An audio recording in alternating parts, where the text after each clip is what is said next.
this is my final major project. These two were my two ideas. So I got Portraits then versus Now and Connections, and I just did 2 mind maps for both of those ones.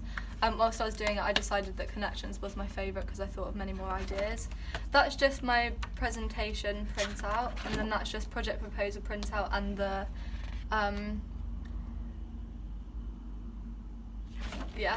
that's a mood board for my Connections, because I obviously preferred that much more, and it just shows the lots of different connections people can have, whether it's with family or people knowing people. Then I've got 2 artist researchers, Maggie West and Monica Vaughan. I always like to research those as a starting point because they are very influential to me. Next up I've got David Bailey and Nan Golden. Both of those quite similar artists because they both photograph their relationships, but obviously that one's like more of a good one, even though he cheated, and then that one's not so much because it shows like domestic violence and stuff like that.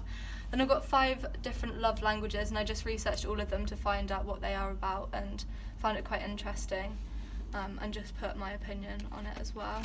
And then next up I've got Sophie Cow. So I researched her work, and then did my own art linked to hers and inspired by her, so I just did documentation photography. And then next up I've got Tetra Pak printing. That was really enjoyable as well. I quite liked how the designs came out.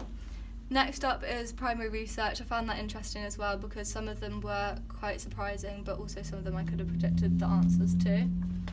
Next up, letterpress. I didn't really enjoy this one, so it's a bit rubbish really, but yeah.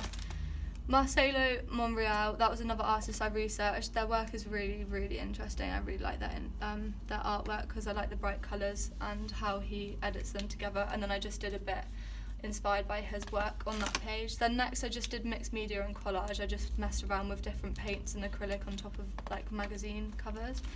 And then next I did some collages. So I did this one and that one. This one obviously is like lots of different things, but this one's just a portrait really. Next I did slip casting. It didn't really work out very well, but I still documented it. I probably would do it again, but learn for next time to use a thicker solution. And then sellotape casting, so I did that one and it was quite enjoyable, so I would do it again. It was inspired by Mark Jenkins and I just did a bit of research on that. And then I did screen printing. Really like screen printing.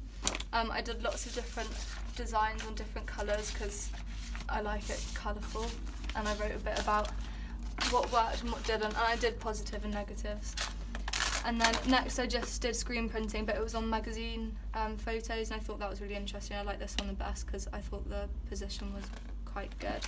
And then I just did it onto fabric to see what it would be like, and I realised it was quite difficult rather than paper. Next we've got artist research and Tyler Spangler. His art is really, really interesting as well because it's bright colours, and he talks about like connections with like emotions and stuff like that. And then I did bookmaking, and yeah, that was fun. And next I've got lino printing. I did butterflies because I like butterflies in your stomach if you're like in love and stuff like that, and I like the outcome of those ones as well. I thought they were really good. And next I've got collagraphing, so I just did a few collagraphs, 2 black and white and then 1 with colour. And then next I got just pause and reflect page, so I just thought about what went well and what didn't really throughout the research things. And then design ideas, so I got a mind map of all the different design ideas I've got. And then my idea was collage, magazine or mixed media canvas. Those are my 3 main ideas. And then I just thought about the target audience, which is 16 to 25, because I feel like I can relate to that much more. And then my final design was a stop motion video, so it came from the collage. And I took inspiration from a Netflix series, Introduction. And then the process was just me setting it up at home really, and yeah, the bulb broke, so that was a bit of an annoying thing that I had to fix. And then those were just all the photos that I used in my collage, and the video will be linked below.